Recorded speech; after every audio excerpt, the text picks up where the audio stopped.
You know, with most modern movies that come out today, almost everything within those movies is pretty much CGI and green screen. It's always nice to look back to the classic where they actually filmed on location, used practical effects, and all that, and it just you know, kind of makes you feel all, you know, all warm and fuzzy on the inside. Well, that's the subject of today's video. One of my favorite movies growing up as a kid is A Christmas Story, and today I decided to bring Jay with me, hop in the car, and drive the 2 hours to Cleveland, where this house is located, and show him. He's never been here. I was here once before. You know, sure enough, it started raining as soon as we got here, but we have a little bit of a lull in it. Hopefully it clears up and stays relatively nice for us. We're gonna start things right here at the gift shop. I already purchased my tickets for the tour, and it's right here that I'll show you in a second, but let's take a look inside.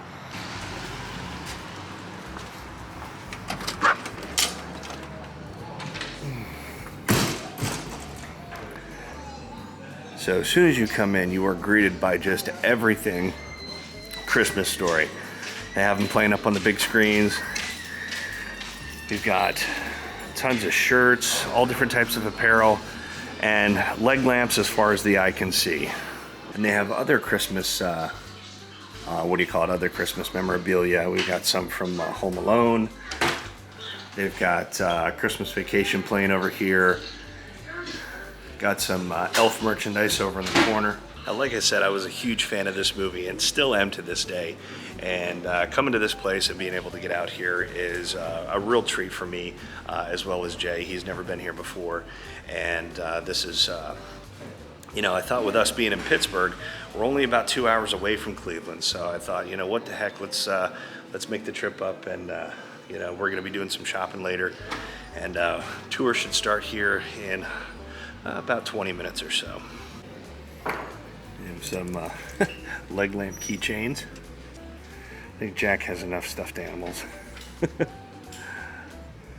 think some nice black and white sketches over here.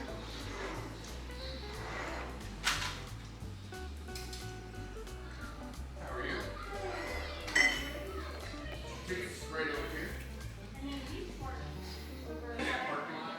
As long as you're not parked in that reserved parking for the bumpers overnight guests, you're fine.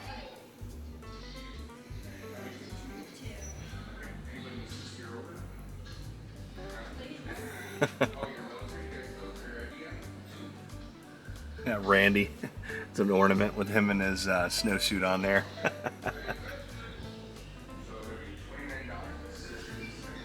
I might have to get that t-shirt. Let's hope they have my size. Yep, they got 2X, nice. Pink Nightmare. Now this whole property, the house itself is actually not that big. And this property consists of a couple of different buildings. There is obviously the Christmas Story house, which we'll see here in a little bit, as well as the Bumpus house. If you guys remember the Bumpus dogs, which end up eating the turkey towards the end of the movie, that's right next door. That's actually a guest house where you can actually stay overnight, which would be kind of neat to do sometime.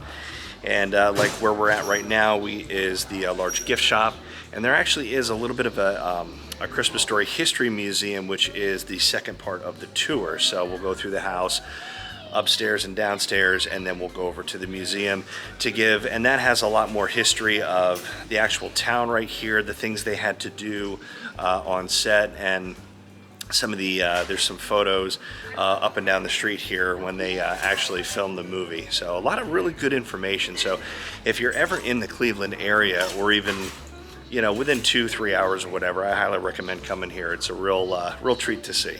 I don't know. I'm torn between the jester and the one kid at the mall there.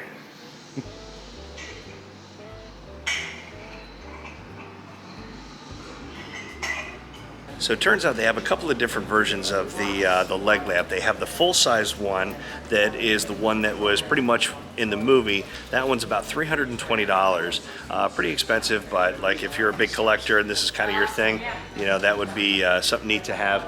And then they have a smaller one, a 45-inch one, that they call family friendly. It's a little bit more slender, and it doesn't have the actual butt cheek on the underside of the lamp itself. And that one's actually packed in a crate. That's about $450. A little too expensive for my blood. I may get a small one to put on my desk at home or put on display for the holidays. But I do want to get one. Well, it's misting a little bit out. Not too bad right this second, but we have a decent crowd for being a Wednesday. And this is open year-round, every day, 10 to 5, and they're closed on all other major holidays, but pretty nice.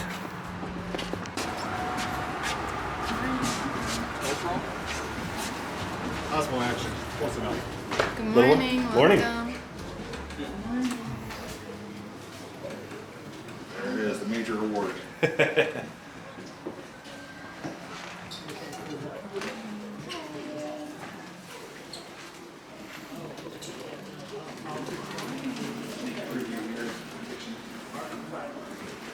Well, welcome to the Christmas Story House. The first thing I'll always have to tell people is, well, always have to ask people is, how many of you guys have actually been here before? One time. One time? Do you remember what was said? Not too much. Great, that means I can say whatever I want. I always want to make sure, just in case. My second thing is, how many of you guys have actually watched the movie? Oh yeah. Okay. So I don't even know how I got this job, but we're here. So what I love to tell people, first off, is that the Christmas story didn't start in the 80s. It actually started in the 30s and 40s in a small steel mill town called Hammond, Indiana. And there's a guy by the name of Gene Shepard who grew up there. And Gene Shepard went on to become an author and a radio broadcaster that would tell stories about his childhood. All right, let's put a pin on that. We're going to get back to, that's going to be like the whole preface of this whole story or shebang. Pretty close to the movie itself.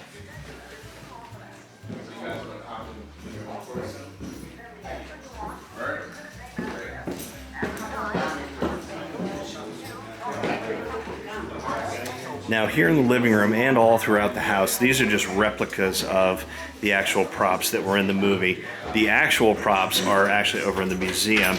What's his hat? Not sure. It's this little hench. No, the bully, Yeah, what's his name?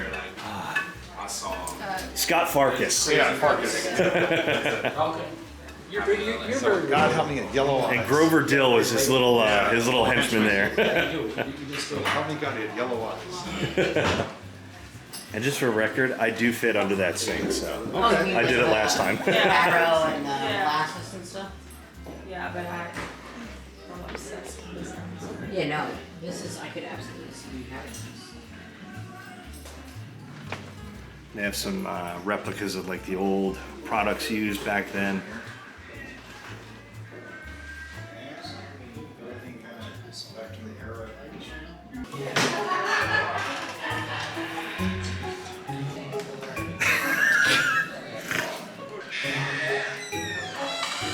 A little snug for you.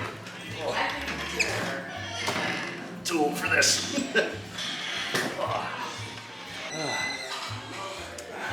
Gotta relive the experience when you're here.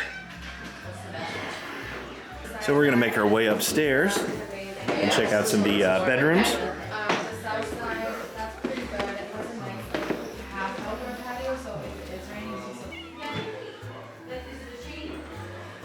All right, if you guys remember the famous scene when Ralphie said the F word and he got his mouth washed out with soap, and it actually does say Lifebuoy on it.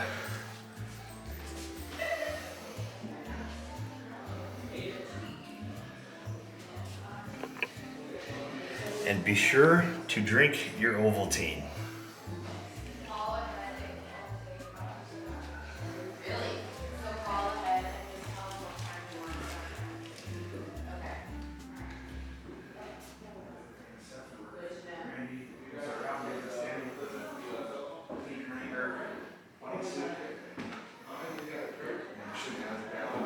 Now, you might notice a couple things that are a little bit different.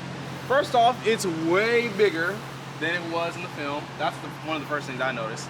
And the main reason why for that is because we ended up tearing down a house right over there so we can have more space for the tours and for that beautiful garden. Because capitalism. That's why we're all here. Another thing you might notice that's different is that there used to be a window right there, from the kitchen. That's where he came through and shot out the people. So that's not there anymore. That's now a bathroom. And the reason why we have that bathroom there especially is because there is an Airbnb upstairs. So you guys notice while you're up there. That there is a door upstairs that had a little key on it. That is where the Airbnb is. It's like I think it has 2 beds and a pull-out couch up there, so you can fit like around 4 or 6 people or something like that. And people can actually rent out the Christmas Story house. You can do the same thing with the Bumpus house over there. So that's the reason why there's no window there, because we need that bathroom just in case someone needs to use the bathroom on the down. Now, the last time I was here, like I said, it was raining pretty bad, so when we got done with the tour, we're okay for right now. So we're actually in the backyard, and if you guys remember those scenes from the movie where Ralphie was having kind of that dream sequence and the Black Bart gang actually climbed over the shed, this is actually where they filmed that. I don't think this is the actual shed they used, but that was filmed right here in Cleveland. One of the things that was known as the teacher, the woman who played the teacher, I'll put her name up here on screen, she was actually pregnant during the filming of A Christmas Story, and she's actually from Ontario, Canada, if I'm remembering correctly. And the majority of the movie was actually shot on a soundstage. So everything you see pretty much on the outside, looking through the window at the street or whatever, that was filmed here. And we are going to learn some more once we get over to the museum, which is where we're going to be heading here shortly. But this is my, like I said, second time here. And it's still, I love coming here. It's a great little piece of movie history, and it's a lot of fun. And something I would like to do in the future is actually go to some more movie locations around the country. But one thing I love to talk about right here is that Bob Clark actually made a cameo in the film. Same thing with Gene Shepard. But Bob Clark's cameo was not intended. It actually happened right on the day of shooting. He just decided to insert himself in one of the scenes. And the scene that it was is when the dad was showing off his leg lamp to all the people in the neighborhood. He was one of the first neighbors that went up to him. And you know it's him because he has clothes on that are not part of the time period. So his jacket was, I think it was like a fireman hood jacket or something like that. Is he the one that said, goes, what is that? Yeah, I think it was. You notice his hat was a Miami Dolphins hat. And this was in the I gotta watch it. I gotta go home and watch it now. He was not around at the time. So that's something that I just love to talk about right here. So That's we're gonna cool. head on over into the museum. Like some custom artwork here. Be sure to drink your Ovaltine. That's awesome. I love this. So this metal. everyone, welcome to the Christmas Story Museum. Everything that is in here is either from the film, closely related to the film, or it's an inspiration for the film. Except for that is our fan art wall. So what we'd like to do is anyone who are fans of the movie that also has an artistic gift, we invite them to submit their art, and we'll just put it up here on this wall. As you can see, we have plenty of space for more, so we're definitely still taking submissions for that. My personal favorite is going to be back there. You guys will see it at the end of our tour. But somebody who was staying in the Bumpus house, I think about a month ago, they owned some type of light fixture business, and after they left, they donated a light fixture that looks like Flick with his tongue stuck to a flag. Oh, cool. It's really cool. So you guys will get to see it once we head out for the end of the tour. So I know I told you earlier I wasn't going to do any talking. I lied. I'm talking again. Watch it. So earlier I talked about how they had to film in Canada. So I think you guys probably noticed that Cleveland, our weather is a little bit bipolar. We don't even really have seasons. We just kind of have summer-ish, winter-ish, and everything else in between is like free game. So it could snow today. You never know. It actually happened yesterday. It snowed yesterday somewhere. Yeah, it's crazy. But that year, Cleveland decided to not snow for like a whole winter when they were filming for the movie. So they had to make fake snow. So they had 3 ingredients for that fake snow. Does anyone know what those 3 ingredients were? One was dish soap. Yes, dish soap, fireman foam, and a third one that you can actually find in your kitchen. I think I know it, but I won't say. You want to say it? Please say it. Say it. Was it cornflakes or something? Close. It's a flake of sorts, not a corn. Soap flakes. No, not soap flakes. Hey, there you go. You get $3 million. So, yes, it was actually potato flakes. So it was pretty cheap, and it looked a lot like snow. Because to me, I would never have thought. Yeah, I wouldn't have guessed it. I would never have thought that was what was going on at that time. I thought it was all real. So with that being said, the school scenes also had to be done in Canada because no school in Cleveland would agree to have fake snow in their elementary school lawn. You guys can probably think of some reasons why that would not be a good idea. For 3 months, fake snow, the kids are gonna be getting sick. But that was actually a good situation because the person that played the teacher, Miss Shields, she was actually pretty pregnant at the time. She was around 7 to 8 months pregnant. So, and she lived in Toronto, Canada. So it would be really hard for her to travel between Canada and Cleveland at that time. So it kind of all worked out. I'm pretty sure you guys are probably tired of hearing me talk again. But what we're gonna do is we're gonna run around here for about 10 minutes. One thing, just no flash photography. You can take photos, but just no flash. Just because the things in this area are very photosensitive, mad old. We want to make sure that everything stays preserved. What we're gonna do after those 10 minutes are up, we're gonna crowd over around that gun right there. It's probably the most American thing you've heard in the past 6 months.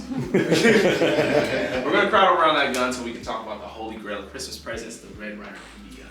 So yes, get your videos. Is this going on YouTube? Oh yeah. Oh yeah.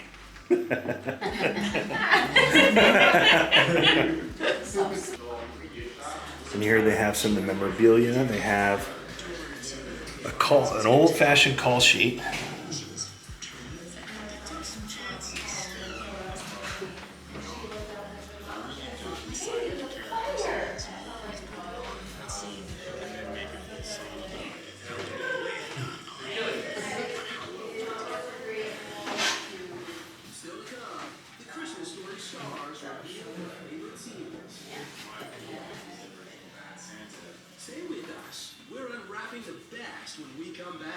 Gene Shepard kind of had a little mix-up of the things that he remembered from his childhood.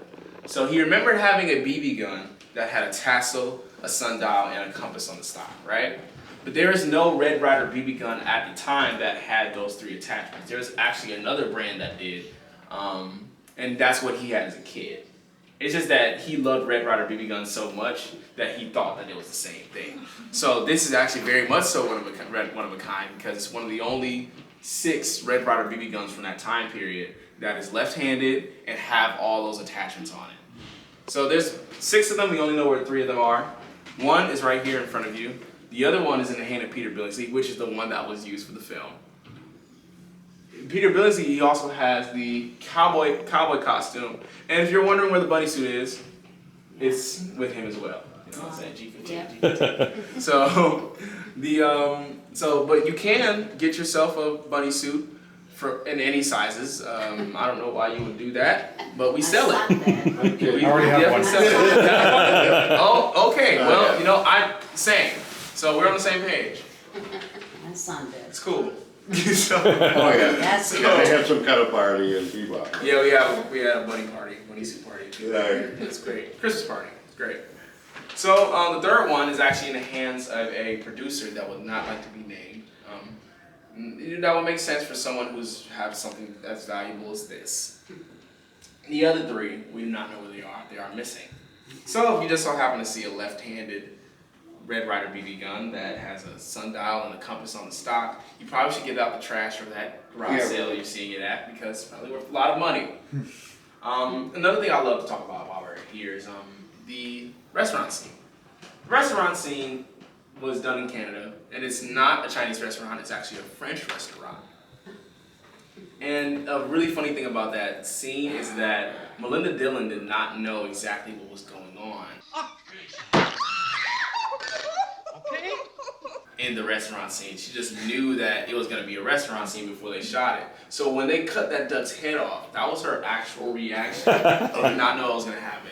It's really funny to watch on the rewatch because when you watch it, you see her face turn beet red and she like breaks character for like 2 seconds. It's hilarious. She's like, oh my God. It's really hilarious.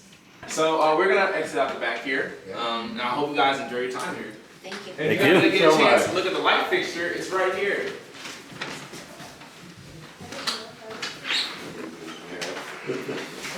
Oh, that's neat. Dang, that smells good. Oh my gosh. Oh my gosh. That's all right. I'm so hungry. So we got some dates here on when the house was originally built, 1895. 83, it was the movie was filmed, and then they did a sequel that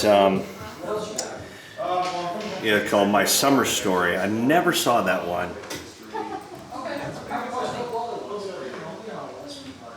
So, I usually don't do this part of the tour. I just, kind of let people be. But because I like you and you're my best friend, let's do it. So, the fire truck is not the real fire truck from the film, but it's the same model, the 1939 Ford fire truck. The real one is in a museum in Chippewa, Canada right now. And there was one time where we almost got it back here, but for an event, but it didn't work out that way. Now the Oldsmobile is not the dad's car from the film, but it's still a car from the film. It's error related. Yeah, it's one of the cars that was used during the parade scene. Also, actually, wasn't a movie. Yeah, so it wasn't a movie. It just wasn't the dad's one. The fire truck is a. Is that? It's a replica. Replica. Yeah. Yeah. Yeah, the actual one you said is in a museum in Chippewa. Chippewa, Canada. Yep. So if you guys want to see a fire truck in Chippewa, Canada, that's the place you want. Yeah. If you're a super fan, it's like I'm tracking down every single prop, every single set piece. Well, guys, that concludes our tour of the Christmas Story house. I hope you enjoyed it. I want to give a big thanks to Special K, our tour guide. Jay and I are probably going to head back to the gift shop, pick up a couple things. Anyway, guys, if you enjoyed the video, give it a big thumbs up, subscribe, all that good stuff. I appreciate your time, and we'll see you soon. And he put a lot of humor into it and added some personal touches. And they had two other assistants, I don't know their names, but they were there too, just to kind of guide us through, make sure everything's going according to plan.